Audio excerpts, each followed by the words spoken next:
Hi guys, I am so sorry this video is so late. My weekend was super busy, and quite honestly it felt good to have a busy weekend. Um, for so many years I didn't have a busy weekend. Um, for so many years I kind of dreaded the weekend. Um, for the last 2 years.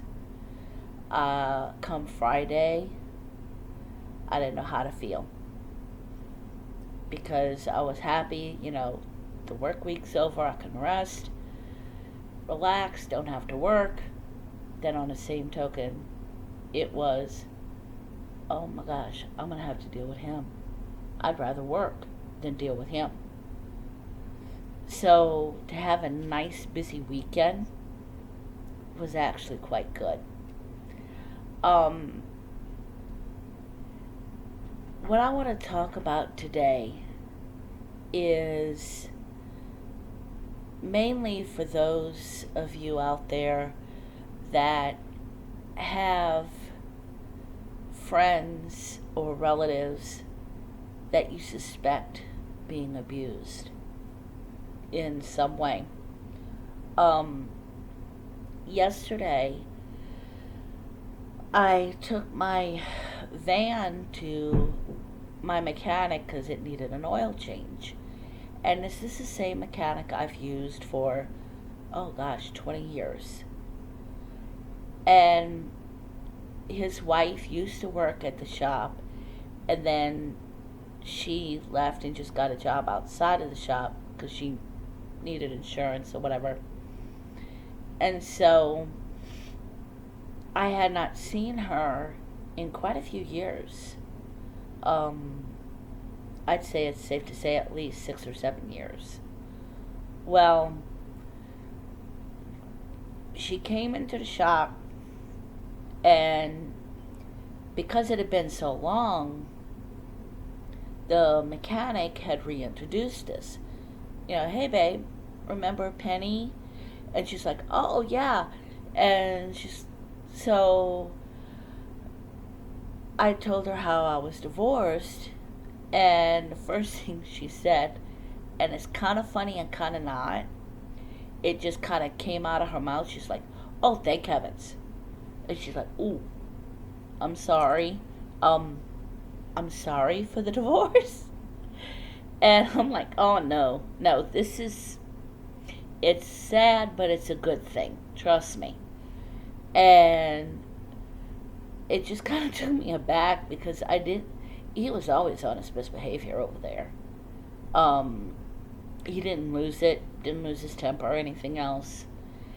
And she said she always saw an attitude in him that being a customer, she, dealt with it. And so I told her, caught her up on things, on what happened with the divorce and the whole bit. And then she told me something that was actually a comfort to me. She said, I often watched you when you two were together and you both came in to the shop, and I saw how you would kind of sit off to the side and be all quiet, and he was the one that was talkative and stuff. But you were just off to the side, all quiet and meek. She said, I watched to see if I could see anything because I suspected abuse. Y'all, you have no idea how that was a comfort to me. I mean, I thought that was sweet. And of course, I don't blame her. She was watching. She didn't see anything. Didn't see any outward signs of abuse. Because when he was hitting me, he knew how to hit me where bruises weren't shown. So nobody's going to see it anyway. So, but just the fact that she was looking and trying to watch out for that, that was kind of like validating me, making me feel like, okay, it's not just me. It really did happen. Because I can tell you, when part of the abuse he did me and the gaslighting was making me feel like it either wasn't happening or it wasn't as bad as it seemed, or as I was saying. Because one of the biggest things he would say is, yeah, go call, get help. Oh, help, help, you need help.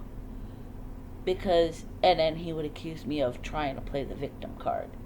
When, truth is, he was the one playing a victim card. Oh, he would do anything to appear to be a victim.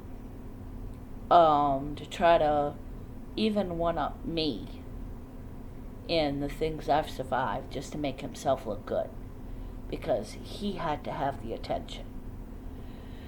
And so, just to know that she saw this, that she suspected, kind of helped validate me. And then what helped me start healing is because others were coming out of the woodwork telling me, sadly enough, I'm not really surprised. I didn't expect the abuse to be this extreme, because it was extreme, y'all. The verbal abuse, emotional abuse, that was extreme. Because he couldn't hit me. He knew I'd call the cops after I called the cops back in 2007. So, of course, he's gonna go the other way and do everything emotional. And he did it well, too. And it's not a good thing. But others have told me, I suspected, or I'm not really surprised to hear that he abused you. People are telling me this, and it's like, wow, and that's what started me healing, was because I realized it's not in my head. Because even when I'm going through therapy at first, and I'm telling my therapist everything, I'm actually going through my mind, thinking hard, making sure that I'm not exaggerating. Because that's what my ex would do. He would say I was trying to play the victim card, I was trying to do poor me,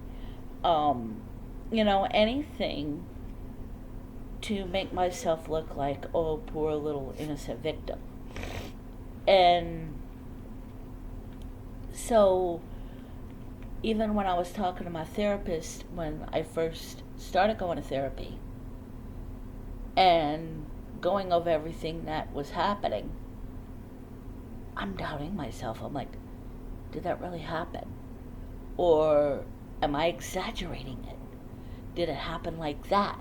Was it really that bad? And so, to have others say that they even so much as suspected, that did a lot. And that's what I'm talking about to you guys that have loved ones that you suspect. Tell them what you suspect. Because for one thing, it's so freeing to know that I was seen. Like yesterday, when the mechanic's wife told me how she was watching out because she saw how I would go sit off in the corner or just off to the side and just be quiet. And quite honestly, I never thought about it until she said it, and I'm like, yeah, I guess I did. And I really had to think about it because it's not like I purposely sat off to the side or anything. It's just what I did when I was around him. And I started thinking about it. It's like, yeah, I did, didn't I? And it felt so good to just be seen. Like I wasn't some invisible person or something. And so, if you suspect, tell that person what you suspect, even if they deny it. I probably would have denied it if somebody had come up to me and said, look, I'm watching. I don't think he's treating you right. Or, whatever they had suspected. I would have likely denied it, but it would have also put something in my mind, okay? Maybe this is really going on, and it's not just me wanting attention or being crazy or any numerous other things that he was gaslighting me on. So even if they deny it, tell them what you suspect. Let them know that you're there for them. I've seen on Facebook a couple of times where this is a meme, not a meme, but something that's been passed around Facebook, where, look, if you're being abused or you feel unsafe, but you can't call the police, text me, ask me about my candles. I don't sell any. And that tells me to check up on you. Then if you text me, I would really love that orange scented candle you had. Can you send it to me? Again, I don't sell candles. I will know to call the police and give them that address. And, just to have someone just to know someone is there for you, just to know that someone sees you, that you're seen, and that it's not all in your head, that does so much. Now, would I have left him sooner had I known others would suspected? I don't know. If I'm honest with myself, likely not. Because I was in such denial myself. A big part of it was the gaslighting he did with me, but also part of it was feeling like I was a failure, because as I talked about in my very first video, I believed as a devout Christian woman it was my duty to be submissive, be meek and subservient, and be a servant to him, and do everything he wants, and not talk against him, talk to others about him, and just be there for him, and then he'll come to Christ that way. No.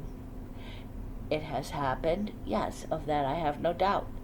There's nothing Christ can't do. But he also has to realize first that he's wrong, even on some level. And most who are like my ex, because unfortunately I'm finding out that people like my ex are not exactly uncommon, sadly enough. Kind of tells you the sad state of this world. I met up with a friend Saturday that I had originally met online through a different site, through the Victor Marx. I highly recommend you follow Victor Marx, Marx. He went from being severely abused, to now he's rescuing those who are abused, who are being sex trafficked, who are victims of ISIS. You will be blessed to follow him. He's on Facebook, he's on Instagram, he's on YouTube, so definitely look him up. He and his wife Eileen. But, so this friend I met quite accidentally on this site, and she happens to live just in a neighboring town from me. So I went to go see her on Saturday, and we were talking, and she now has a guy that she's with, and we all went out to eat for dinner, and she and I were talking about our exes, and he just looked at us and he's like, do y'all's exes know each other? I was like, no. Not at all. It's just that abusers are all similar. I'm discovering that because I have another friend I reconnected with. Turns out her ex was very similar to mine. So, sadly, this is not as uncommon as it should be, or as you would think it would be. The reason why there's not much talk about it is because these people that are the victims don't like to talk about it because, one, it could be like me, where I thought it was all in my head. My friend that I met up with Saturday was saying that she thought she was going crazy.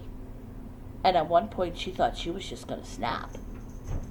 Because he was doing so much, a lot of gaslighting and stuff, that she didn't know which way was up. And quite frankly, that's how I was too at one point. And so to have someone even so much as mention, hey, look, I think this is what I'm seeing. I'm not saying I am, but this is what I think I'm seeing. If you want to talk about it, I'm here. That would have done so much. I would have at least known that it wasn't just me, that I wasn't going crazy. Like I said, I don't think it would have changed me to the point to where I would have left sooner. I'd like to think it would have, but my brain was so messed up, and then I was so determined to do what I thought God wanted me to do, because of course he would use that too, and say that God hates divorce, and you should never get divorced, you should always work it out, and on and on and on. Yeah, God hates divorce. He hates the need for it. But he also hates abuse. And in the Bible, where it talks about wives submit to your husbands, it also says, husbands, love your wives like the church loves you, or like you love the church. Forgive me, I don't mean to misquote the Bible, but it says clearly, husbands, love your wives. So how can you expect your wife to submit to you, in this case your wife, to submit to you if your husband isn't even loving you? And so, but he would even use Christianity and the Bible to manipulate me. And he's going to have to answer to that when it comes Judgment Day for him. That's on God, he's definitely going to have to answer to that because he used God's word against me. And so I don't know that I would have left any sooner, but it may have at least helped me know that Gracie likes to photobomb here. It would have at least helped me know that I wasn't going crazy. And it also would have let me know that I had people on my side. Because he had me so isolated, I didn't think I had anybody on my side. My family, my mother's side of the family, is very, very close. I mean, we're a huge family, but yet we're all still close. And I had even been distant from my family, and not that they stepped away from me, because they didn't. I could have called any one of them and said, this is what's happening, and then I'll shove money at me to get me out, if that's what it took. But I had stepped away from my family because he isolated me. Because every time I brought up a family member, oh, the almighty, my family, because he accused me of worshiping them. No, we're just close. Some of my family members drive me crazy. But yet, if any of them need me, I'm hopping in my van and I'm driving all the way to my hometown to help them out. But I thought I had no one. I thought I was alone. So just to have someone come up to me and say, this is what I'm suspecting. If you need me to help you, I'm here. Or if you just need an ear, I'm here. Just to say that. To know that I'm seen, that I'm valid, that my feelings are valid, and that I as a person am valid, because I didn't think I was valid as a person. That's something that I'm really struggling with even now, a year out, is that I'm someone. I am, because I view myself as I'm nothing. Who am I? I'm no big deal. And my therapist is like, I understand what you're saying. And yeah, like none of us are anything without Christ. He said, but Christ died for you. Did he not? He knew you were going to be born before you were even in your mom's womb, right? And it's like, well, yeah. So obviously I'm something. I mean, no, I'm not all that in a bag of cookies, for sure. No, I'm just penny sinner saved by Christ. But I didn't feel that I was even worth dying for. Christ died for me too. And I didn't even feel that I was special in any way, shape, or form. So to have had someone just tell me, hey,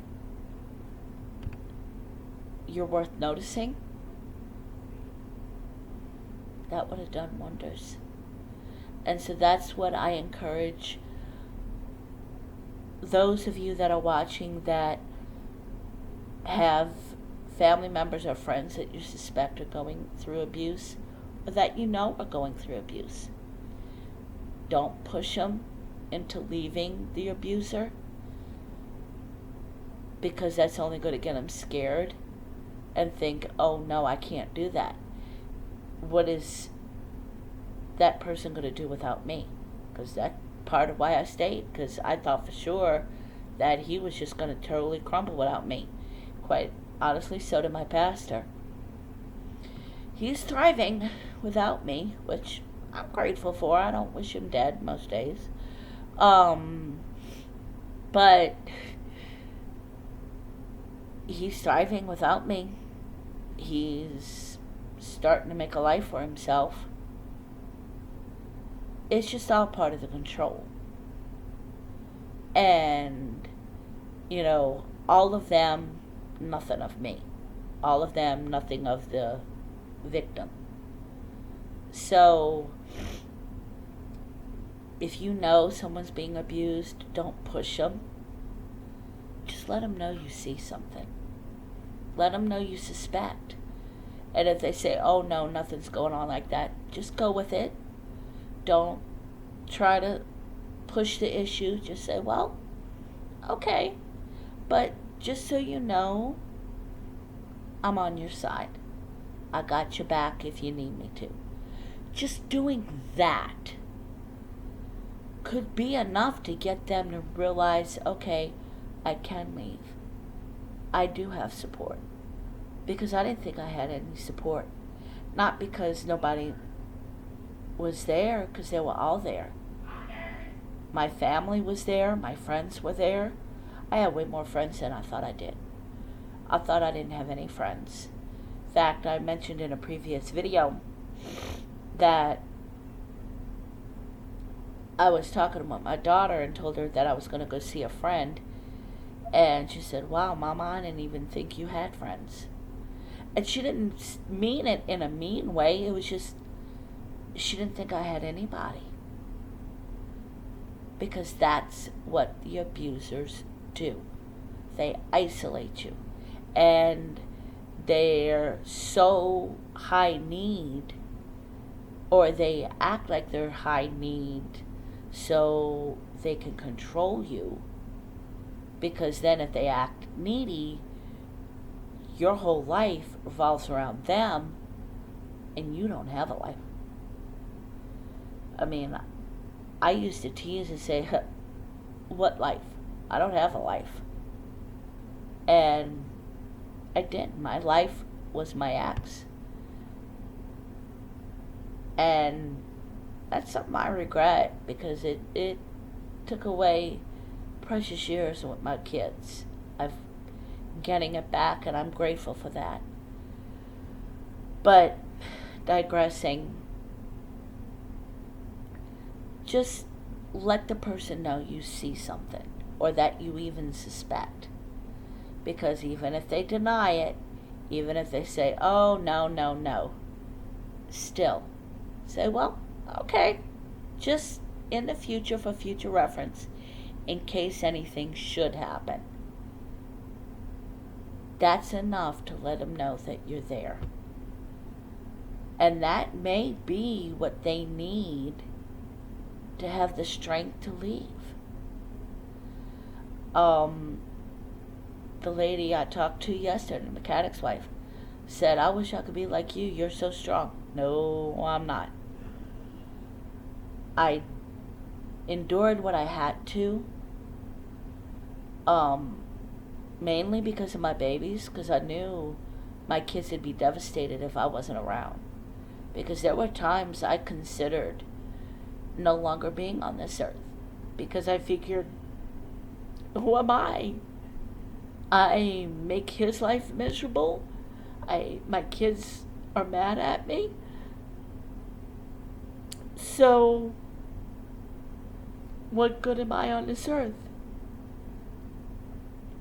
But then ultimately, my faith in God kept me around, and my kids, knowing that ultimately it would devastate them if I was no longer on this earth. And I'm not saying I was suicidal. I never tried to commit suicide. These were just thoughts that had come into my head while I was still with my ex.